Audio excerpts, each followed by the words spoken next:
Sebelum ditonton di like dan subscribe dulu ya. Janda di ujung sepi. Di sebuah desa kecil yang dikelilingi hutan lebat, hiduplah seorang janda bernama Ratmi. Usianya baru menginjak 40 tahun, namun wajahnya masih menyimpan sisa-sisa kecantikan masa muda. 5 tahun sudah ia menjalani hidup sendiri setelah suaminya meninggal karena sakit keras. Meski banyak lelaki mencoba mendekat, Ratmi menolak mereka dengan halus. Ia lebih memilih hidup dalam kesendirian di rumah tua peninggalan suaminya. Malam itu hujan turun deras. Angin menderu-deru, membuat Ratmi merasa semakin kesepian di rumah besar yang terasa hampa. Ia duduk di depan tungku api, memeluk dirinya sendiri sambil menyesap teh hangat. Di sudut ruangan, terdapat sebuah guci tua berwarna hitam legam yang selalu dijaganya dengan hati-hati. Guci itu bukan guci biasa. Di dalamnya, tersembunyi makhluk gaib yang menjadi rahasia terbesar hidup Ratmi, tuyul peliharaannya. Ratmi memelihara tuyul sejak 2 tahun lalu. Desakan ekonomi membuatnya mencari jalan pintas. Seorang dukun tua di ujung desa memberinya tuyul itu dengan syarat tertentu. Tuyul tersebut membantunya mencuri uang dari warga desa secara diam-diam, membuat hidup Ratmi berkecukupan. Tapi ada harga yang harus dibayar. Ratmi harus merawat tuyul itu seperti anaknya sendiri. Di tengah derasnya hujan, terdengar suara lirih seperti tawa kecil. Ratmi menoleh. Dari balik guci, sesosok makhluk mungil dengan kepala botak dan mata merah menyala muncul perlahan. Tuyul itu berjalan menghampirinya. Meski makhluk itu tampak menyeramkan bagi orang lain, bagi Ratmi, tuyul tersebut sudah seperti teman di tengah kesepiannya. "Ibu, aku lapar," suara tuyul itu terdengar manja. Ratmi menghela napas panjang. Ia bangkit menuju dapur, mengambil semangkuk bubur merah putih yang memang disiapkan khusus untuk tuyulnya. Saat ia kembali, tuyul itu sudah duduk di lantai dengan mata berbinar menunggunya. Ratmi menyuapi makhluk kecil itu dengan penuh kelembutan. "Kamu sudah banyak membantuku. Kalau tidak ada kamu, mungkin aku sudah kelaparan," ucap Ratmi pelan. Tuyul itu menatapnya lekat-lekat. Ada sesuatu di sorot matanya malam itu. Bukan sekadar rasa lapar atau keinginan bermain. Ada gairah yang aneh, sesuatu yang tak pernah Ratmi rasakan sebelumnya. Ia mengabaikan perasaan itu dan melanjutkan menyuapi tuyulnya. Namun, malam-malam berikutnya, hubungan mereka berubah. Tuyul itu mulai semakin sering muncul di hadapan Ratmi.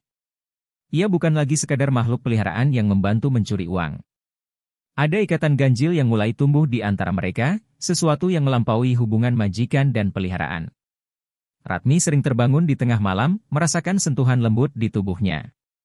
Awalnya, ia mengira itu hanya mimpi.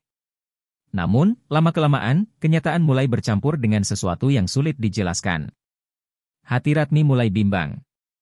Di satu sisi, ia tahu hubungan ini salah. Tapi di sisi lain, ia merasa ada kekosongan di hatinya yang perlahan diisi oleh kehadiran tuyul itu. "Aku hanya wanita kesepian," bisiknya suatu malam, saat tuyul itu memeluknya erat di ranjang. Di luar sana, hujan terus mengguyur deras.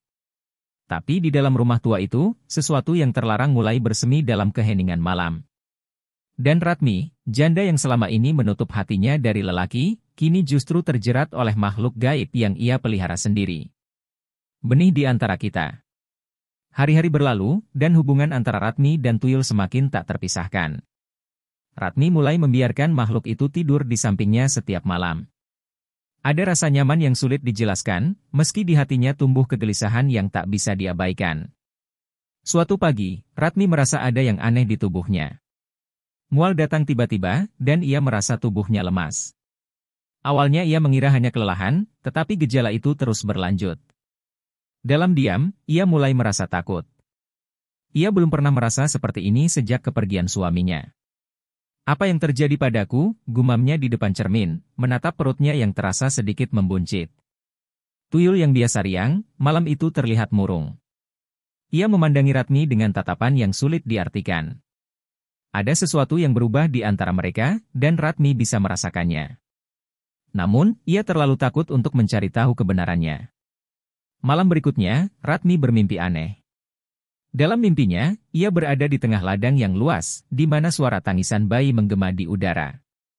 Ketika ia menoleh, ia melihat seorang bayi kecil berkulit pucat dengan mata merah menyala. Bayi itu memanggilnya, "Ibu." Ratmi terbangun dengan napas memburu. Keringat dingin membasahi tubuhnya. Tuyul itu duduk di tepi ranjang, menatapnya tanpa berkedip. "Ibu, aku ingin tetap bersamamu," ucap tuyul itu lirih. Ratmi menggigit bibirnya. Ada rahasia yang mulai terkuak, sesuatu yang di luar nalar manusia. Namun, di lubuk hatinya yang paling dalam, ia tahu bahwa hidupnya akan berubah selamanya. Rahasia yang tersembunyi. Seiring waktu, perut Ratmi semakin membesar. Ia mencoba menyangkal kenyataan, tetapi tubuhnya tak bisa berbohong. Ia hamil, dan ia tahu siapa yang menjadi penyebabnya. Desa mulai bergosip tentang perubahan aneh pada Ratmi. Tetangga-tetangga mencurigai sesuatu yang tidak wajar. Beberapa di antara mereka bahkan menghindari Ratmi karena aura misterius yang menyelimutinya. Sementara itu, tuyul yang biasanya lincah mulai terlihat murung dan gelisah. Malam-malam mereka tak lagi dipenuhi canda dan tawa. Kini, hanya ada ketegangan yang menggantung di udara. Ratmi tahu ia tak bisa menyimpan rahasia ini selamanya. Saat waktu kelahiran semakin dekat, ia merasakan ketakutan yang mencekam. Apa yang akan lahir dari rahimnya? Apakah itu manusia, atau sesuatu yang lain? Ketika malam kelam datang, Ratmi merasakan sakit luar biasa di perutnya. Sendirian di rumah tua itu, ia melahirkan di bawah cahaya remang-remang lilin. Dan ketika tangisan pertama terdengar, Ratmi membeku dalam ketakutan. Di pangkuannya, seorang bayi mungil dengan kulit pucat dan mata merah menyala menatapnya. Bayi itu bukan manusia biasa, ia adalah buah dari hubungan terlarang antara Ratmi dan makhluk gaib yang ia pelihara sendiri. Ratmi menangis dalam diam. Ia tahu hidupnya tak akan pernah sama lagi. Dan di luar sana, angin malam berhembus membawa bisikan yang menyeramkan, bahwa cinta terlarang selalu membawa konsekuensi yang mengerikan. Hari-hari setelah kelahiran bayi itu menjadi mimpi buruk bagi Ratmi. Bayi yang ia beri nama Bayu tumbuh dengan cepat, jauh lebih cepat dari bayi biasa. Dalam hitungan minggu, tubuh mungilnya sudah sebesar anak berusia 2 tahun. Tatapan matanya yang merah menyala seringkali membuat Ratmi bergidik ngeri. Ratmi berusaha menyembunyikan Bayu dari pandangan warga desa. Ia takut, jika rahasia ini terbongkar, ia akan diusir atau bahkan diburu sebagai penyihir. Namun, menjaga Bayu bukanlah hal yang mudah. Anak itu memiliki kekuatan aneh yang sulit dikendalikan. Kadang, uang-uang dari rumah warga tiba-tiba muncul di dalam rumah Ratmi tanpa ia sadari. Suatu malam, Ratmi mendapati Bayu duduk di depan guci hitam itu, berbicara dalam bahasa yang tidak ia mengerti. Wajah anak itu tampak serius, seperti sedang berkomunikasi dengan sesuatu dari dunia lain. "Ibu, aku tidak bisa lama di sini," suara Bayu terdengar dingin. "Aku harus kembali ke asal-usulku." Ratmi merasa dadanya sesak. Meski ia takut, cinta seorang ibu telah tumbuh di hatinya. Ia tak ingin kehilangan Bayu, meskipun ia tahu anak ini bukan manusia biasa. "Kau anakku, aku tidak akan membiarkan siapapun membawamu pergi," bisik Ratmi, memeluk Bayu erat. Namun, jauh di dalam hatinya, ia tahu bahwa takdir kelam sedang menunggunya.